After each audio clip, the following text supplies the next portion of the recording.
నమస్తే, welcome to point blank. ఆయన అవిభాజ్య ఆంధ్రప్రదేశ్ రాజకీయాల్లో చక్రం తిప్పిన నేత, మాజీ పిసిసి చీఫ్, మాజీ మంత్రి, ప్రస్తుత వైసీపీ నేత బొత్స సత్యనారాయణ పాయింట్ బ్లాంక్ లో ఇవాళ నాతో ఉన్నారు. సత్యనారాయణ గారు నమస్కారం, వెల్కమ్ టు పాయింట్ బ్లాంక్. ముందుగా వైసీపీలో జాయిన్ అయినందుకు అభినందనలు. వైసీపీ నేత బొత్స సత్యనారాయణ, ఎట్లా ఉందా ట్యాగ్ లైన్? కొత్తగా అనిపిస్తుందా? కొత్తగా అనిపించిన వాస్తవం కదా, అది వాస్తవం కదా. అది నేతకంటే వైసీపీ కార్యకర్త అంటే బాగుండదు. కార్యకర్త అంటారా? కానీ సత్యనారాయణ గారు 30 ఏళ్ల కాంగ్రెస్ జీవితం, రాజకీయాలు 82లో మొదలుపెట్టినప్పటి నుంచి అనేక పదవులు, మీరు చాలా పదవులు చూశారు. కాంగ్రెస్ పార్టీకి మీరు చాలా చేశారు, పార్టీ మీకు చాలా చేసింది. సస్పెన్షన్ వేటు, పార్టీ నుంచి బహిష్కరణ వేటు పడింది అనగానే ఎలా అనిపించింది ఆ నిమిషం? బహిష్కరణ వేటు పడే కంటే ముందే నేను రాజీనామా కూడా పంపాను. బహిష్కరణ చేయడం పంపినప్పుడే చాలా బాధపడ్డాను. తప్పని పరిస్థితుల్లో, అనివార్యమైన పరిస్థితుల్లో ఇవాళ కాంగ్రెస్ పార్టీని విడవలసి వస్తుంది. ప్రస్తుతం రాష్ట్ర పరిస్థితులు, స్థానిక పరిస్థితులు చూసుకున్నప్పుడు ఇక తప్పదు, ఎనిమిది పరిస్థితులు చేయవలసి వస్తుంది. ఎందుకంటే సంవత్సరం పాటు అయింది ఎన్నికలై. ఈ సంవత్సరం పాటు ప్రజల పరిపాలన చూస్తున్నాం, అటు అధికారం తెలుగుదేశం పార్టీ ద్వారా వ్యవహార శైలి చూస్తున్నాం. ఇవన్నీ చూసిన తర్వాత ఒక బాధ్యత గల పౌరుడిగా, ఒక బాధ్యత గల రాజకీయాల్లో పండించిన వ్యక్తిగా మనం కూర్చొని ఉంటే కరెక్ట్ కాదు అని నేను చెప్పి ఆలోచన చేస్తున్నాం. అయితే పోరాటాలు చేశాం, కాంగ్రెస్ పార్టీలో ఉంటూ గత సంవత్సర కాలంగా అందరం కలిసి పోరాటాలు చేశాము. దాని గురించి ప్రతి సమస్యని ప్రజల ముందు తీసుకొచ్చాము. ప్రతి ప్రభుత్వం అభివృద్ధి చేసిన ప్రయత్నం చేశామని చేసినప్పటికీ కూడా అంత దాని మీద ఇంపాక్ట్ మాకు కనిపించట్లేదు. ఒంటెత్తి పోగొట్టు తెలిపోతుంది. సరైన నిర్ణయం తీసుకోవాలి, ప్రజల పక్షాలు మనం నిలబడాలి, ప్రజలకు ఇబ్బంది అవుతున్న ఉద్దేశంతోనే ఇవాళ నిర్ణయం తీసుకోవడం జరిగింది. ఒంటెత్తి పోకలు అంటే కాంగ్రెస్ పార్టీలో ఎవరితోనో పొసగట్లేదు బొత్సకి, తప్పు. కాంగ్రెస్ పార్టీలో ఉంటుంది తప్పని అంటారు, తెలుగుదేశం పార్టీ ద్వారా పోతుంది, ప్రభుత్వం పడిపోతుంది. అంతేగాని కాంగ్రెస్ పార్టీలో అందులో ఏముంటాయి, జాతీయ పార్టీలు చిన్న చిన్న ఉన్నాయి, అవి పెద్దగా కాదు. అది ఎవరు చేసినా, అధ్యక్షులు చేసినా ఇబ్బందులు ఉంటాయి తప్ప. అది కానీ ఇవాళ పరిస్థితి కాదు. ఇవాళ రాష్ట్ర విభజన జరిగిన తర్వాత ఎన్నో సమస్యలు మనకు ఉన్నాయి, ఎన్నో పరిస్థితులు మనం చక్కదిద్దుకోవాల్సిన అవసరం ఉంది. ఎంతో ఒక పెద్ద మనసుతో, బ్రాడ్ మైండ్తో వచ్చి వాళ్ళ పరిపాలన చేయవలసిన అవసరం ఉంది. అవన్నీ పక్కన పెట్టి నేరో మైండెడ్గా మరి వ్యక్తిగత పూజ కోసం, వ్యక్తిగత ఆరాధన కోసం, వ్యక్తిగత స్వార్థం కోసం, రాజకీయ లబ్ధి కోసం రాజకీయ వ్యాపారాలు తీసుకుంటుంది వాళ్ళు ఇప్పుడు. కానీ కాంగ్రెస్ పార్టీలోనే ఉండి ఇదే పోరాటం చేయడానికి ఏమిటి వచ్చింది? చేశాను, సంవత్సరం పాటు చేశాము, చూసాము. మరి అట్మాస్ఫియర్ తీసుకొద్దామని చూసాం, ప్రజలకు ఒక స్థైర్యాన్ని కల్పిద్దామని చూసాం, ప్రజలకు ఒక ధైర్యాన్ని తెద్దామని చూసాం. కానీ వీలు పడలేదు. నాకైతే కారణాలు సరే, ఎన్నో కారణాలు ఉన్నాయి. గత సంవత్సరాలుగా చూసాం. కానీ కదా ఎన్నికల ముందు జరిగిన పరిణామాలు కానీ ఏమవునాయని దాని నుంచి కొంత ఇబ్బందికరమైన పరిస్థితులు ఉన్నాయి. ఈ నేపథ్యంలో మన ప్రాంతాన్ని, మన ప్రజల్ని, మనం నమ్ముకుని మన సన్నిహితుల్ని మనం ఆదుకోవాల్సిన పరిస్థితి ఉంది. మన ప్రజలకు మనం న్యాయం చేయాలి, ప్రజల పక్షాలు మనం నిలబడిపోతే తప్పు జరుగుతాయి ఉద్దేశంతోనే ఇవాళ ఆలోచన చేసి రాజకీయాల కోసం లేదా అదే అవకాశాల కోసం అయితే అధికార పార్టీలు ఎంచుకుంటాం, ఈ పార్టీని ఎందుకు ఎంచుకుంటాం?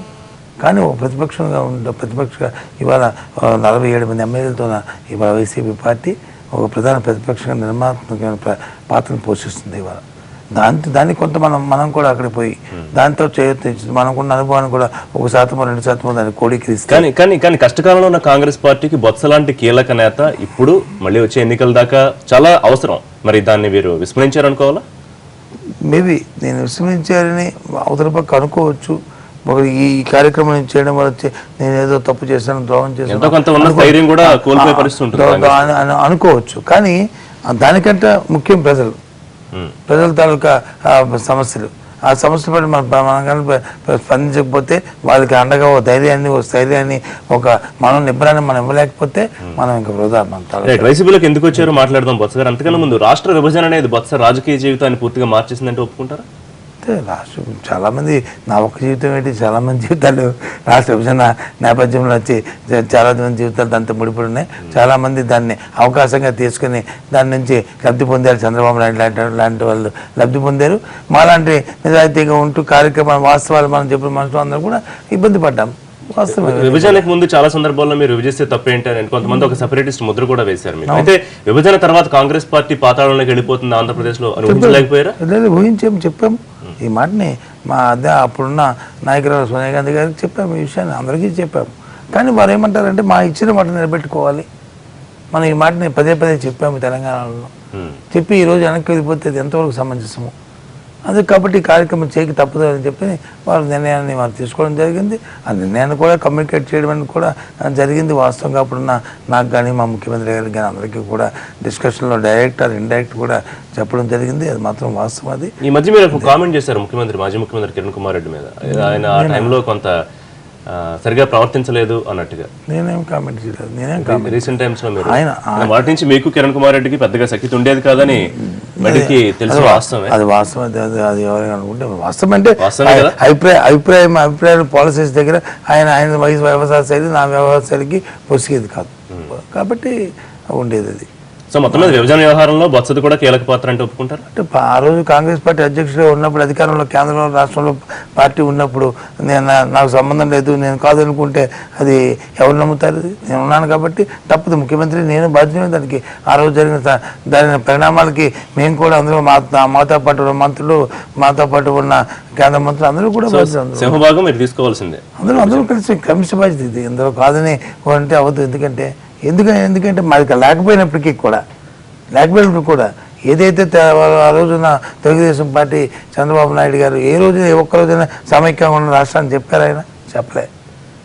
కానీ దాని తాలూకా వచ్చిన ఫలాన్ని మొత్తాన్ని పొందాడు. రాష్ట్ర విభజన జరిగిన తర్వాత ఆయన వచ్చి ముఖ్యమంత్రి తెలుగు వ్యవహరించి చాకచక్యంగా ఆయన కొంచెం మేనేజ్మెంట్ స్కిల్ని, ఆయన కొంచెం వాక్చాతుర్యాన్ని, ఆయన కొంచెం అనుభవాన్ని ఈ పదవి కోసం దాన్ని పరంగా పెట్టి కాంగ్రెస్ పార్టీలో మీరు మీలాంటి ఉద్దండులు ఇంకా చాలా మంది ఉన్నారు.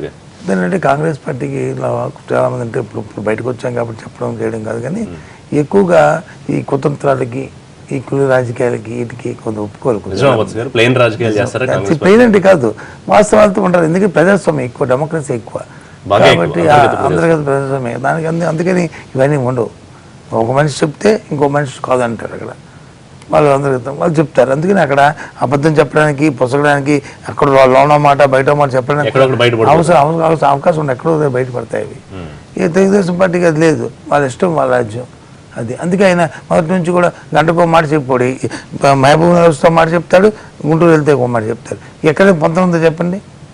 మరి ఆయన సమైక్యని ఎలాగ ఆయన ఛాంపియన్ కింద ఎలాగా ఆయన ముద్ర చేసుకుని రాష్ట్రాన్ని బాగు చేస్తాను అంటారు. 4 లక్షల కోట్లు ఇస్తే సరిపోద్దని ఆయన నడుతుంది చెప్పాడు కదా. మరి దాన్ని ఎందుకు మనం దాన్ని ఫ్లాగ్ చేయలేదు? దాన్ని ఎందుకు కోట్ చేసి చేసినప్పటికీ కూడా ఆయన గురించి చెప్పాను. ఆయన గురించి చాకచక్యం, మేనేజ్మెంట్ స్కిల్ మా దగ్గర లేదు ఆ రోజు. లేకపోవడంతో కానీ అది కలకాలం ఉండదు. అది ఎప్పుడో తాత్కాలికం. అది స్వాస్థ్యం అనుకుంటే పొరపాటు. ఈరోజు అదే మేనేజ్మెంట్ చేసి ఏ విధంగా చిక్కెళ్ళిపోయి చూశారు కదా, చిక్కున్నారు. విభజన కోసం కాంగ్రెస్ చేసిన రాజకీయాలు కానివ్వండి, ఎత్తుగడలు కానివ్వండి, బొత్స వాయిస్ డౌన్ అయ్యేలా చేసింది అనుకోవచ్చు. విభజనలో రాజకీయాలు ఏం చేయలేదు. విభజనలో కాంగ్రెస్ పార్టీ నిష్పక్షంగా ఆ పార్టీ నిర్ణయాన్ని ప్రకటించింది. తెలుగుదేశం పార్టీ చెప్పమంటే చెప్పలే. అన్ని పార్టీలు చెప్పిన తర్వాత ఆ పార్టీ ఏం చేస్తారు చెప్పండి బాబు. ఏ పార్టీని వద్దంటే అమ్మమ్మ వద్దన్నారు అని అన్నారు. అందరూ దానికి కావాలని కోరుకున్నారు. ఎవరు భాగస్వాములు చెప్పారు. ఈరోజు వచ్చి మాట్లాడుతున్నారు అందరూ. కానీ సో కాంగ్రెస్కి ఇప్పుడప్పుడే అసలు కాంగ్రెస్ బతుకుతుందో లేదో తెలియదు. ఆంధ్రప్రదేశ్లో బొత్స అందులో ఉంటే పూర్తిగా ఇన్యాక్టివ్ అయిపోతారు కాబట్టి బయటకు వచ్చారు. కరెక్టే కదా? అలాగే కాదు. మనం ఒక బాధ్యత గల పౌరుడు. ఈ సమాజంలో, సంఘంలోనూ మనం బతుకుతున్నాం. 20-30 సంవత్సరాలు సుదీర్ఘమైన రాజకీయ జీవితంలో ఉన్నాము. ఏదో ఊహించుకొని మనం ఈ స్టేటస్ ఉంది, మనం పీసీసీ ప్రెసిడెంట్ చేస్తాము, లేకపోతే ఈ రాష్ట్రానికి ముఖ్యమంత్రి అవుతాము, లేకపోతే అందుకని అలాగ ఆడుకొని కూర్చుని కింద ఉన్న ప్రధానికి కష్టాన్ని, దుఃఖాన్ని, సుఖాన్ని మనం ఆలోచన చేయకపోతే, ప్రాంతాలు వచ్చి మన ఆ కార్యక్రమాల గురించి మనం ఆలోచన చేయకుండా కూర్చొని ఉంటే ఆ ధర్మా చెప్పండి. ఎగ్జాక్ట్లీ మీ బాధ్యత నేను కాదనట్లేదు బొత్స గారు, కానీ ఎన్నికల సమయంలో, ఎన్నికలకు ముందు ఈ బాధ్యత గల పౌరుడు అన్న విషయం గుర్తురాలేదు. కూర్చొని పోరాటం చేస్తాం కదా. దాని తర్వాత సంవత్సరం పాటు పోరాటం చేయాలంటే ఎన్నికల ముందు మారిపోతే బాగున్నాను ఉద్దేశం. ఎన్నికలప్పుడు మారిపోతే ఎన్నికల కోసమే, అధికారం కోసం పోయాడు, అందుకే ఆ పార్టీలో మారాడని చెప్తారు. చెప్పండి మీరు. ఇవాళ ఏమీ లేకుండా అధికారం లేని పార్టీకి వెళ్తేనే అలా పదవి కోసం దీనికోసం వెళ్ళిపోయారు అని చెప్పి కామెంట్ చేస్తున్న వాళ్ళు ఎన్నికల ముందు వెళ్తే ఏమీ లేకుండానే బొత్స వైసీపీలోకి వచ్చారు. చిన్న బ్రేక్ తీసుకుందాం. పాయింట్ బ్లాంక్ లో బ్రేక్ తర్వాత బొత్సతో మిగతా డిస్కషన్ కొనసాగుతుంది.